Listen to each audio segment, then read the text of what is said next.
पूर्व डीसीपी हैं, साथ ही जूही अरोड़ा हमारे साथ वकील हैं सुप्रीम कोर्ट से। बहुत शुक्रिया आप दोनों का अपना कीमती समय देने के लिए। एल एन राव जी, क्या कहना चाहेंगे सर कि ये बड़ा खुलासा जो है वह यूपी पुलिस की तरफ से किया गया है?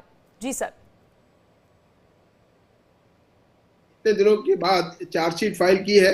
करीब 90 दिन का टाइम होता है इन्वेस्टिगेशन का ऐसे केसेस में जहां पर इतना वायलेंस हुआ था। 79 लोगों के खिलाफ जो चार्जशीट फाइल की है वो एक काफी 3000 से ज्यादा पन्नों की है और इसकी डिटेल्स सारी की सारी अब कोर्ट के पास भेज दी गई है। लेकिन फिर भी जैसी जानकार सूत्रों से पता चला है कि अभी भी इन्वेस्टिगेशन कुछ बकाया है और वो इन्वेस्टिगेशन बाद में सप्लीमेंट्री चार्जशीट के द्वारा इसमें करने के बाद में दोबारा बाद में दाखिल की जाएगी। ये इसलिए जल्दी करनी पड़ रही है क्योंकि 90 डेज का मैंडेटरी पीरियड होता है। अगर 90 डेज में चार्जशीट फाइल नहीं की तो फिर वो जो अपराधी पकड़े गए हैं जेल में हैं उनकी बेल हो सकती है। तो इसलिए है अब देखना है कि अदालत में जो जो जुडिशियल मजिस्ट्रेट साहब की अदालत में चार्जशीट फाइल की है वो पूरा उनको स्टडी करने के बाद में इसकी कॉग्निजेंस लेंगे और कॉग्निजेंस के बाद में उनको नोटिस इशू होगा। उनकी कॉपी चार्जशीट की सभी मुलजिमों को फ्री ऑफ कॉस्ट दी जाएगी। इन्वेस्टिगेशन में बहुत ज्यादा खुलासे ये हुए हैं कि किस प्रकार से प्लानिंग की गई। किसी ने क्रिमिनल कॉन्स्पिरेसी का भी चार्ज है जो अभी आप बता रहे थे कि उन्होंने किसको कहकर कितना वायलेंस कराया।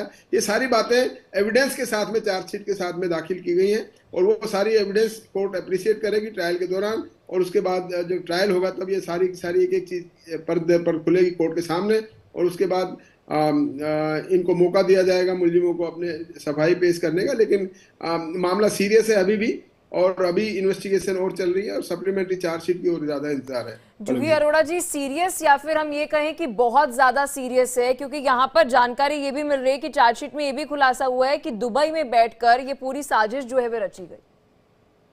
जी बिल्कुल, ये बहुत चीज अपने आप में बहुत हैरान कराने वाली बातें हैं कि इस तरीके से ये एक नॉर्मल हिंसा नहीं थी, ये एक हिंसा कराई गई है या फिर जिस तरीके से इसमें बड़े लिंक्स के साथ होने का जिस तरीके से चार्जशीट में आ रहा है बनके और जिस तरह से खुलासे हुए हैं, गुलाम ने खुलासे करे, उस हिसाब से तो ये समझ में आ रहा है कि ये कुछ है जो इंटरनेशनल लेवल पे ये चीजें चल रही हैं और ये अपने आप में बहुत बड़ा मुद्दा है क्योंकि कोर्ट अब इस चीज को बहुत गंभीरता से लेंगी और कोर्ट पहले भी मैं इसमें बोलना चाहूंगी जो पूरा मुद्दा उठाएगी इसीलिए उठाया कि क्योंकि कोर्ट ने सर्वे के ऑर्डर्स दिए थे और उस सर्वे के ऑर्डर्स पे वो जो वहां पे गए हुए थे जो इसमें वकील है जिनका नाम बार बार आ रहा है, हिंदू वकील, वो उस सर्वे पे ऑर्डर पे गए हुए थे और उसी वजह से ये हिंसा बढ़ी।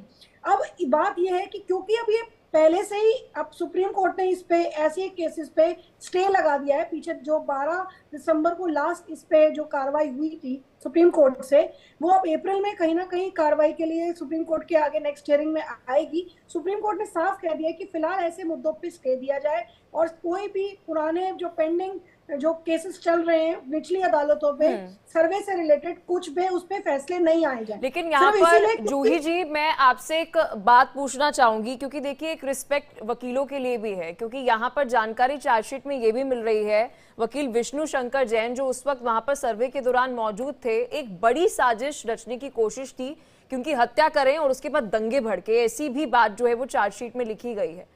आप भी एक सुप्रीम कोर्ट की वकील हैं और देखिए बहुत महत्वपूर्ण हो जाता है कई सारे मुद्दों पे हम देखते हैं कि आप जो है चाहते हैं कि सही न्याय जो है मिले, उसके लिए बड़ी कड़ी मेहनत करते हैं, लेकिन इस बीच वकील की एक सुरक्षा ये भी एक बड़ा मुद्दा जो है वो उठते हुए नजर आ रहा है जो चार्जशीट में खुलासे हुए। आप बिल्कुल ठीक कह रहे हैं। और रही बात वकील की, चाहे वो सुप्रीम कोर्ट में प्रैक्टिस करते हो चाहे वो किसी भी अन्य स्टेट्स की किसी भी कोर्ट में प्रैक्टिस करते हो, हर वकील का अपना, वो एक गवर्नमेंट ऑफिसर है, वो एक पब्लिक ऑफिसर हैं जो कोर्ट को असिस्ट करते हैं।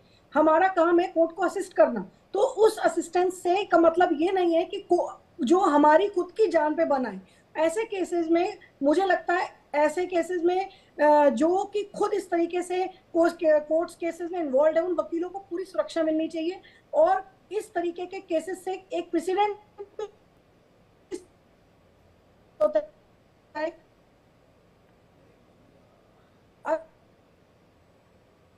लेकिन एल एन राव जी देखिए बड़ा सवाल अभी उठता है कि आगे क्या, क्योंकि चार्जशीट सामने आ चुकी है, आगे क्या? आपको क्या लगता है क्या एक्शन कोर्स अब आगे होने वाला है? देखिए जो ये काफी मशक्कत के बाद इन्वेस्टिगेशन जो पुलिस ने की है, यूपी पुलिस ने, अभी मैं एसपी साहब का बयान सुन रहा था तो उन्होंने इस ढंग से बताया कि कैसे सबूतों को इकट्ठा करना एक बहुत बड़ी काम है पुलिस के लिए। 79 जो मुलजिम है उनके खिलाफ, और उसके बाद तो बता रहे हैं कि 135 और जो फरार हैं उनके खिलाफ भी। तो ये सारे के सारे जो एविडेंसेस हैं, चाहे वो डायरेक्ट एविडेंस है, फिजिकल एविडेंसेस है, चाहे वो डॉक्यूमेंट्री एविडेंस है, चाहे साइंटिफिक एविडेंस है, सभी के सारे एविडेंस जोड़ने के बाद में एक चार्जशीट का फॉर्मेट होता है कि उसमें हर मुलजिम के का क्या क्या रोल रहा है, कौन कौन से मुलजिम ने क्या क्या अपराध किया है, उनके खिलाफ सबूत क्या क्या है, हर एक आदमी का ये सारा का सारा इंडिविजुअली रोल बताया जाता है चार्जशीट में।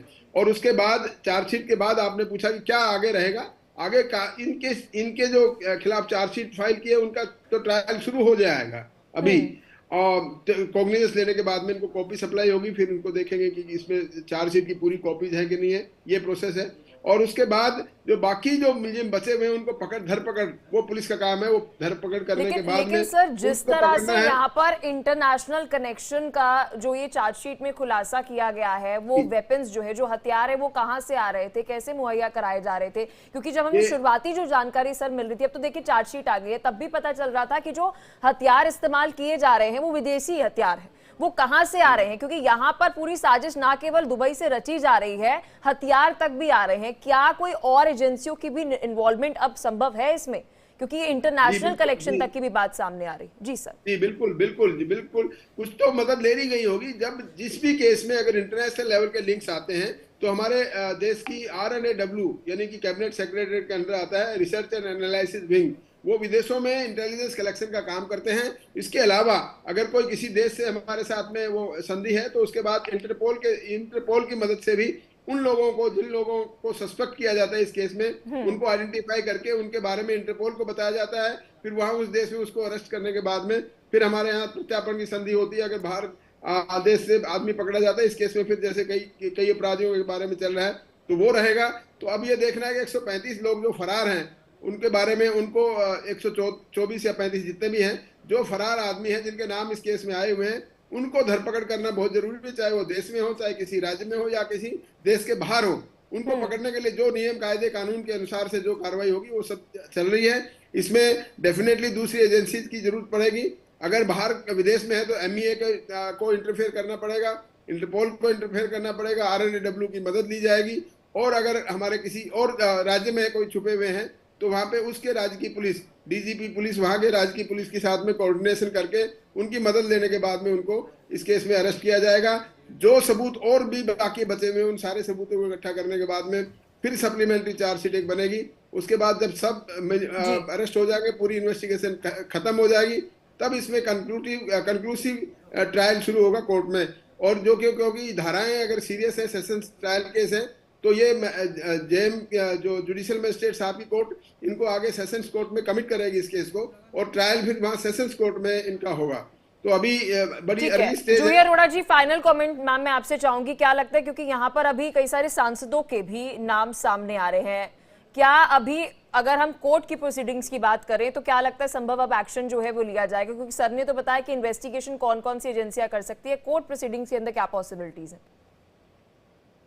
देखिए, कोर्ट प्रोसीडिंग्स में बिल्कुल ही पॉसिबिलिटी है कि कोर्ट सारे सबूतों को देख के पूरी जो चार्जशीट फाइल हुई है उसमें एक विटनेस भी फाइल होता है साथ में कि आप कितने विटनेसेस दे रहे हैं। सारे विटनेसेस को बुला के एक एक करके ट्रायल शुरू होता है, क्योंकि ये कहना बहुत इंपॉर्टेंट है कि जो भी आपने पुलिस के आगे बयान दिए हैं वो कोर्ट में बयान एडमिसिबल नहीं होते एज पर लॉ। तो इसलिए कोर्ट जो है बिल्कुल जीरो से, स्क्रैच से शुरू करेगी, क्योंकि चार्जशीट फाइल हो चुकी है। तो उसकी मदद से उसके विटनेस जो पुलिस ने दिए हुए होंगे उसको 1 by 1 एक एक करके कोर्ट में बुला के उसका ट्रायल दिया जाएगा, चार्जेस फ्रेम होंगे, और उसके बाद ही कोर्ट जो है पूरे निर्णय में डिसीजन पे आएगी कि इसमें क्या है। बट हाँ, मैं इतना जरूर कहूंगी कि हमारे कोर्ट्स इस तरीके के मैटर्स में बहुत स्पष्ट और बहुत जल्दी करने की कोशिश करते हैं, क्योंकि ये एक ऐसा नेशनलिटी का मुद्दा है। ये अब एक ऐसा मुद्दा नहीं है कि जो पर्सनल लेवल पे है, ये एक नेशनल हिंसा है।